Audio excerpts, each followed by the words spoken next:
Hello friends, welcome back to my channel visual art history Mahi S. फ्रेंड्स, बहुत दिनों से मैं वीडियोस बना नहीं पा रही थी, तो अब हम जो चैप्टर स्टार्ट करने वाले हैं भारतीय समकालीन कला के इतिहास से स्टार्ट करेंगे, जो कि 1950 से वर्तमान तक का होगा।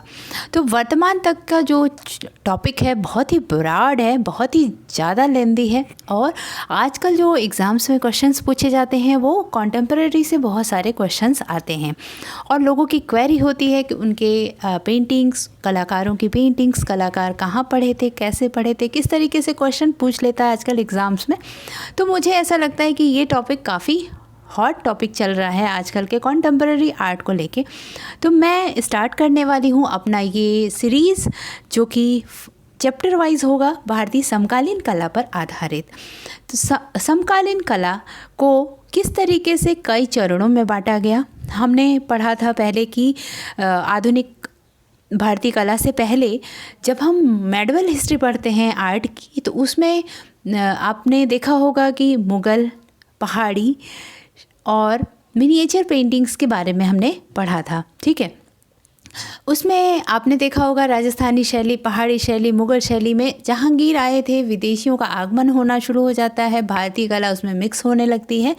एज इट इज़ हमारा जो भारतीय समकालीन कला थी उसमें भी यही चीज़ें शामिल हुई थी कि जब हमारे ईस्ट इंडिया कंपनी की स्थापना हो गई थी और हमारे देश में ईस्ट इंडिया कंपनी के लोग आकर रहने लगे थे, तो उनकी कला यहाँ आने लगी। उनमें कुछ कला समीक्षक भी थे जो कि यहाँ पर आए और यहाँ की कला का भी उन लोगों ने पूरी तरह से अध्ययन किया। तो लोगों में ऐसी कन्फ्यूज़न थी कि पाश्चात्य कला बहुत ही यूनिक है, बहुत ही अच्छी है, बहुत ही सम्मानजनक है, तो लोगों ने उसका पाश्चात्य कला का अनुकरण करना शुरू कर दिया। कुछ लोगों ने वहाँ की शैलियों को अपने चित्रों में शामिल किया, कुछ लोगों ने वहाँ की जो टेक्निक्स थी उसको शामिल किया। जैसे ऑयल टेक्निक भारत से बिलोंग नहीं करती थी, भारत में सिर्फ जल रंग की क्रियाएं पेंटिंग्स होती थी। जल रंग, पेंसिल और छापा, ये सारी चीज़ें भारत में हुआ करती थी। बट ऑयल कलर जो था, जब राजा रवि वर्मा भारत में आते हैं तो उन्होंने चित्रकारी जो यूरोपियन तकनीक की थी, भारतीय विषयों पर उन्होंने चित्रण करना शुरू किया था। तो जो हमारी पूर्व पीठिका थी ये समकालीन भारतीय चित्रकला की, तो वो जब ईस्ट इंडिया कंपनी 1600 के आसपास आ जाती है, स्थापना हो जाती है, तो खंबात की खाड़ी से लेके मुंबई, अहमदाबाद, भड़ौच, गोलकुंडा, चेन्नई, ये सारी जो उड़ीसा था, बंगाल, कोलकाता, पटना, इन सब जगहों पे अंग्रेज़ों ने अपना स्थापत्य जमा लिया और वहाँ पर रहते हुए कलाकृतियों को, अनेक कलाकृतियों को तैयार करवाते थे, और उन्होंने इस तरीके से चित्रकृतियों को करना शुरू किया। और इसी में हमारे जब मुग़ल सम्राट अकबर आए और जहांगीर आए, तो वहाँ पर उन्होंने कुछ भारतीय, कुछ तब्रेज़ के कलाकार, कुछ ऐसे कलाकारों को उन्होंने अपने राज दरबार में रखना शुरू किया जो कि भारतीय कला को उजागर करते थे और यूरोपियन कला की प्रतिकृतियां भी तैयार करते थे। और जब अंग्रेज़ों ने देखा उसको, तो उन्हें ताज्जुब होना शुरू हो गया था कि भारतीय कलाकार इस तरीके से भी पेंटिंग कर सकते हैं। तो इस तरीके से कला की पूर्व पीठिका स्टार्ट हो गई थी। तो हम बात जब करेंगे तो सबसे पहले अगर कॉन्टेम्परेरी आर्ट की बात आती है तो हम राजा रवि वर्मा की बात करते हैं, क्योंकि वहाँ से हम भारतीय चित्रकला में एक नयापन देखना शुरू कर देते हैं। नयापन जो कि उस समय उनकी कलाकृतियों में जो विषय होते थे वो तो पूरी तरह से भारतीय होते थे, पर जो टेक्निक थी उनकी यूरोपियन टेक्निक थी। जैसा कि मैंने पहले बताया कि ऑयल टेक्निक भारतीय शैली नहीं थी, तो राजा रवि वर्मा ने सबसे पहले ऑयल टेक्निक का इस्तेमाल करना शुरू किया। मैं सिर्फ पॉइंट बताती जाऊंगी जिससे आपका एक भारतीय समकालीन कला की पूर्व पीठिका को समझने में ईजी हो जाएगा। आप कैसे कैसे कलाकार वहाँ से आते हैं हम बात करेंगे। अभी आप मेरे चैनल से जुड़े रहेंगे तो ये पूरी सीरीज चलेगी हमारी कॉन्टेम्परेरी आर्ट की। तो मैं पूरी तरह से कॉन्टेम्परेरी आर्ट कवर कराने जा रही हूँ। बहुत लोगों की डिमांड थी, तो इस वजह से हम चलते हैं इस टॉपिक को लेके। ठीक है, आप लोगों में कितने लोग चाहते हैं कि धीरे धीरे करके मैं आर्टिस्टों के बारे में भी बताती चली जाऊँ तो आप लोग प्लीज़ कमेंट करिएगा। अगर वीडियो अच्छी लगे तो लाइक करिएगा और शेयर करिएगा अपने फ्रेंड्स से, ठीक है। तो आगे बढ़ते हैं, अपने टॉपिक पे आते हैं कि हमने राजा रवि वर्मा की बात की थी। तो उन्होंने ये प्रयास जो किया था वो नवीन युग, जो नया युग था उसका सूत्रपात का सूचक था और भारतीय कला का अवरुद्ध धारा को सर्वथा नवीन मार्ग दिला रहा था। उनका जो काम था वो बिल्कुल नया था, ठीक है। भारतीय कलाकारों को यूरोपीय कला तकनीकी में प्रशिक्षित करने के लिए मद्रास, कलकत्ता, लाहौर, मुंबई, लखनऊ कला विद्यालय खोले जाने लगे थे। उसके बाद जब कलाकारों ने स्कूलों में दाखिला लेना शुरू किया, फिर वहाँ पर यूरोपीय शैली को वो लोगों ने अंधानुकरण किया, उसका अनुकरण करना शुरू किया। फिर धीरे धीरे कुछ ऐसे भी कलाकार आए जिसमें हमारी जो कला की भारतीय समकालीन की पूर्व पीठिका में जो प्रथम चरण था उसमें जैसे अवनिंद्रनाथ टैगोर आए भारतीय कलाकार के रूप में होकर। तो इन लोगों को ऐसा लगा कि सर्वप्रथम भारतीय कला को विदेशी जकड़ से मुक्त कर उसको नव जीवन देने का प्रयास करना शुरू किया था अवनिंद्रनाथ टैगोर ने। तो इसको 3 चरणों में बांटा गया था, जबकि बंगाल स्कूल से स्टार्ट हुआ था, ठीक है। तो बंगाल स्कूल में क्या हुआ था, जब भारतीय चित्रकला को उसका पहचान देना, जैसे अजंता की कला से लिया गया उसको, और अजंता, एलोरा, इन सब चीज़ और मिनिएचर से लेकर भारतीय चित्रकला को एक नया रूप देना शुरू किया था। तो अवनिंद्रनाथ टैगोर जो थे वो बंगाल स्कूल में उन्होंने अपना आंदोलन इस तरह से शुरू किया था, ठीक है। तो इस आंदोलन में पृष्ठभूमि में तत्कालीन साहित्यकारों, विचारकों, शिक्षाविदों और समाज सुधारकों तथा राष्ट्रीय आंदोलनों की महत्वपूर्ण भूमिका रही थी, ठीक है। तो अभी हम बात करेंगे टॉपिक वाइज, हमारे जो सामने स्क्रीन पे दिख रहा है। अब हम यहाँ पर देखेंगे कि 1896 में 1896 में ईवी हैवल ने मद्रास कला विद्यालय से कोलकाता कला विद्यालय के प्राचार्य का पद पर ग्रहण किया था। थोड़ा मिस्टेक है यहाँ पर, प्राचार्य पद को ग्रहण किया था, ठीक है। अब यहाँ पर हमारा स्टार्ट होता है, जब हमने बात की थी यहाँ पे जो टाइटल भी मैंने लिखा है ये भी थोड़ा सा मिस्टेक है यहाँ पर, मिस्टेक 1950 से वर्तमान तक नहीं होगा, 1852 वर्तमान तक होगा, ठीक है। मैं ये चीज़ अभी स्क्रीन पे ध्यान ही नहीं दी, मैं बताती ही चली गई। तो 1852 वर्तमान तक कहा जाएगा इसको, ठीक है। तो हम बात करेंगे, मैंने इसको मिस्टेक को सही कर दिया, 1852 वर्तमान तक माना जाएगा। तो ईवी हैवल जब आते हैं तो ईवी हैवल जो थे वो उन्होंने कला को एक नया रूप, भारतीय कला को नया रूप समझकर उसको नया एक अपने लेखों के माध्यम से उन्होंने कलाकृतियों का यहाँ पर जो यहाँ पर जो अजंता, एलोरा और ये सारी चीज़ें हुआ करती थी उसका उन्होंने लिखना शुरू किया। फिर 1875 में ग्रिफिथ्स ने the technical of Ajanta paintings और राजेंद्र लाल मिश्र ने antiquity of Orissa lake Indian antiquity में प्रकाशित किया। इस तरीके से लेखों को लिखना शुरू किया इन्होंने, antiquities of Orissa, the technique of Ajanta, इस तरीके से ग्रिफिथ्स जो थे, ईश्वर चंद्र विद्यासागर, मैंने यहाँ पे सारे लोगों का नाम नहीं लिया है, कुछ मैं अपने लेक्चर में शामिल करना चाहती थी इस वजह से, तो आप मेरे लेक्चर को अच्छे से सुनिएगा। Michael Madhusudan Dutt, Bankim Chandra Chatterjee, Cunningham, Max Muller, William Jones, Edwin, Raja Ram Mohan Roy, इन लोगों ने अपना जो समाज को लेकर कई चीज़ों को विरोध था, चित्रों का विरोध था और कुछ जो यहाँ पर मूर्ति पूजा का विरोध था, इस तरीके के जो लेखक थे उन्होंने अपने लेखों को पब्लिश करना शुरू किया और लोग उसको जब पढ़ना शुरू किए तो उसको चीज़ों को समझना शुरू किया। 1876 में आप नोट कर सकते हैं इसको, 1876 में 1876 ईस्वी में फर्ग्यूसन की पुस्तक थी the history of Indian and eastern architecture, इसमें इन्होंने अपनी कुछ चीज़ों को प्रकाशित किया था। इस पुस्तक में इन्होंने अपने चीज़ों को, अपने जो सोच थी, थॉट्स थे, उसको प्रकाशित किया था।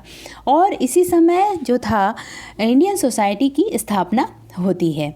इस तरीके से बहुत सारे जो समाज सेवक थे वो भी उस समय लगे थे, ठीक है। इसी समय कला के क्षेत्र में आचार्य अवनिंद्रनाथ ठाकुर भी अभ्युदय हुआ, इनका भी अभ्युदय हुआ। तो उसी समय अवनींद्रनाथ ठाकुर के साथ ईवी हैवल मद्रास कला विद्यालय से कलकत्ता कला विद्यालय के प्राचार्य पद पर ग्रहण किए और उन्होंने जिससे अवनींद्रनाथ की विचारधाराओं को संबल मिला था। तो अवनींद्रनाथ की विचारधाराएं जो थी ईवी हैवल की विचारधाराओं से मिलती जुलती थी। तो इन लोगों ने उसको, हैवल ने भारतीय कला की विशेषताओं की ओर कला प्रेमियों का ध्यान आकर्षित करना शुरू किया था। उसमें जो भारतीय कला थी, भारतीय कला क्या क्या थी जिसको उन्होंने आकृष्ट करना शुरू किया, वो गुप्त कला थी, अजंता व एलोरा अपने वैभव, मुगल राजपूत चित्र शैलियों, चोल मूर्तिकला की सूक्ष्मताओं को पहचान कर हैवल ने भारतीय कला की मौलिक तत्वों को उजागर किया था। ठीक है, अब ये हो गया। अब हम थर्ड पॉइंट पे चलते हैं। 1907 में Indian society of oriental art की स्थापना हो जाती है। 1907 में सर जॉन वुडरॉफ की सहायता से, किसके सहायता से आप इसको नोट करते हुए चलिएगा, जॉन वुडरॉफ की सहायता से Indian society of oriental art की स्थापना की गई थी। इसमें सबसे बड़ी बात थी कि इसमें जो 30 सदस्य थे, इसमें सिर्फ 5 सदस्य भारतीय थे। क्वेश्चन ऐसे आता है कि Indian society of oriental art में कितने सदस्य थे और कितने भारतीय सदस्य शामिल थे। तो इसमें जो भारतीय सदस्य थे वो सिर्फ 5 सदस्य थे। ठीक है, 30 सदस्यों में सिर्फ 5 भारतीय सदस्य थे। कला प्रशिक्षण एवं संरक्षण के समस्त उत्तरदायित्व इस संस्था का था।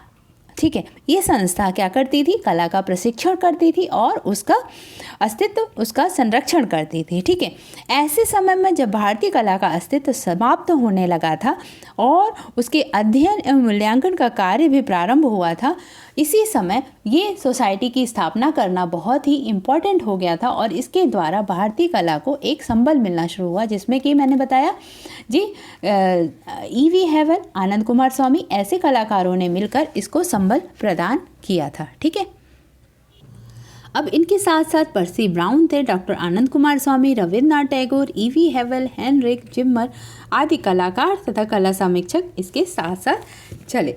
डॉक्टर कुमार स्वामी ने विलुप्त होती हुई भारतीय कला परंपरा को नई सजीवता से आगे बढ़ाया और भारतीय कला के वैभव को सौंदर्य का उद्घाटन किया था। तो इन्होंने, डॉक्टर कुमार स्वामी ने भी अपने बहुत सारे लेखों में भारतीय समकालीन कला का जो उसकी सजीवता थी, उसकी भारतीय कला का वैभव था, उसके सौंदर्य को उद्घाटन किया था। वैभव को उन्होंने अपने लेखों में चित्रित ही कह सकते हैं, क्योंकि उन्होंने लिखावटों के द्वारा, अपने शब्दों के द्वारा चीज़ों को पहुंचाने का प्रयास किया था। ठीक है, तो इसके बाद हम देखते हैं अवनींद्रनाथ टैगोर के विचार से भारतीय समकालीन कला। इनके विचार से भारतीय समकालीन कला क्या थी, उनकी कला को उन्होंने स्वतंत्रता का उद्घोष या क्रांति के बीज तो नहीं थे, परंतु पश्चिमी अंधानुकरण का विरोध अवश्य था। इनके विचारों में क्या था, जो पश्चिमी अंधानुकरण था, जो हम पाश्चात्य टेक्निक को, पाश्चात्य जैसे घनवाद, यथार्थवाद और सारे वाद जैसे आए थे, उनको अवनींद्रनाथ टैगोर ने उसके अंधानुकरण को का विरोध करना शुरू किया था। उन्होंने देश की कलात्मक गतिविधियों में नवीन चेतना भर दी थी। उनके जो शिष्य थे, उसमें बहुत सारे शिष्य थे जो कि भारत के विभिन्न जगहों पर जाकर कला का प्रचार प्रसार किए, जैसे नंदलाल बोस शांति निकेतन में, असित कुमार हलदार व छितेंद्रनाथ मजूमदार लखनऊ व लाहौर में गए, के वेंकटप्पा मैसूर में, शैलेंद्र नाथ डे जयपुर में, शारदा चरण उकील दिल्ली में तथा देवी प्रसाद राय चौधरी मद्रास में तथा नागहट्ट श्रीलंका में नवीन कलाधारा के प्रचार में लग गए। ठीक है, तो ये हो गया अवनींद्रनाथ टैगोर के जो शिष्य थे, उनका भी आप लोग नोट कर लीजिएगा। वैसे ये बहुत ही कॉमन टॉपिक है, उनके शिष्य कहाँ कहाँ गए, ये क्वेश्चन हमेशा पूछता है। तो नंदलाल बोस शांति निकेतन, असित कुमार हलदार छितेंद्रनाथ मजूमदार लखनऊ और लाहौर में, के वेंकटप्पा मैसूर में, शैलेंद्र नाथ डे जयपुर में जाकर, शारदा चरण उकील दिल्ली में और देवी प्रसाद राय चौधरी मद्रास और नागहट्ट श्रीलंका में अपनी नई जो विचारधाराएं थी, जो अवनींद्रनाथ टैगोर से उनने सीखा था, ईवी हैवल के लेखों के माध्यम से उन्होंने समझा था, उन सब चीज़ों को वो पूरे भारत में फैलकर उन लोगों ने प्रचार प्रसार करना शुरू किया। ठीक है, अब 7 टॉपिक पे आते हैं। Indian society of oriental art का पुनर्गठन हुआ था 1919 में, 1919 में पुनर्गठन की अगर हम बात करते हैं तो 1919 में इसकी स्थापना हुई थी। उसके बाद स्थापना के बाद उसमें इंडियन सोसाइटी यूरोपीय कला शैली का आदान प्रदान होना शुरू हो जाता है कि वहाँ की कला यहाँ पर और यहाँ की कला का आदान प्रदान इस तरीके से अगर एक साथ कई कलाकार मिलकर काम करते हैं तो कहीं ना कहीं हम उनसे इंस्पायर होते हैं और उनकी चीज़ों को आत्मसात करते हैं, जो कि हमारी पेंटिंग्स में आता है।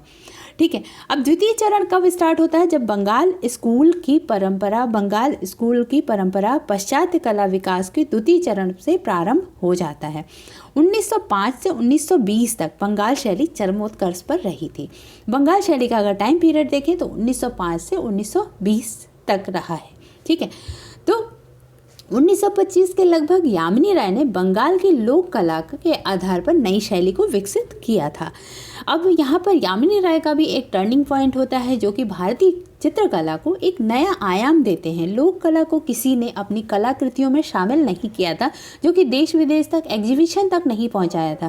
तो यामिनी राय ने बंगाल की लोक कला को अपने चित्रों में शामिल किया। उन्होंने जो टेक्निक थी वो ऑयल भी यूज़ की, पेस्टल भी यूज़ किया, पोस्टर भी यूज़ किया, उन्होंने वॉल पे भी चित्रण किया, वाटर कलर भी किया। तो उन्होंने जो चित्रण तकनीक ली वो सारी थी वेस्टर्न और इंडियन भी थी, पर उनकी जो कला कृतियों का जो एक शैली थी वो लोक कला पर आधारित थी और उस लोक कला को उन्होंने एक नई शैली के रूप में उजागर किया। तो वो क्या टाइम था? 1925।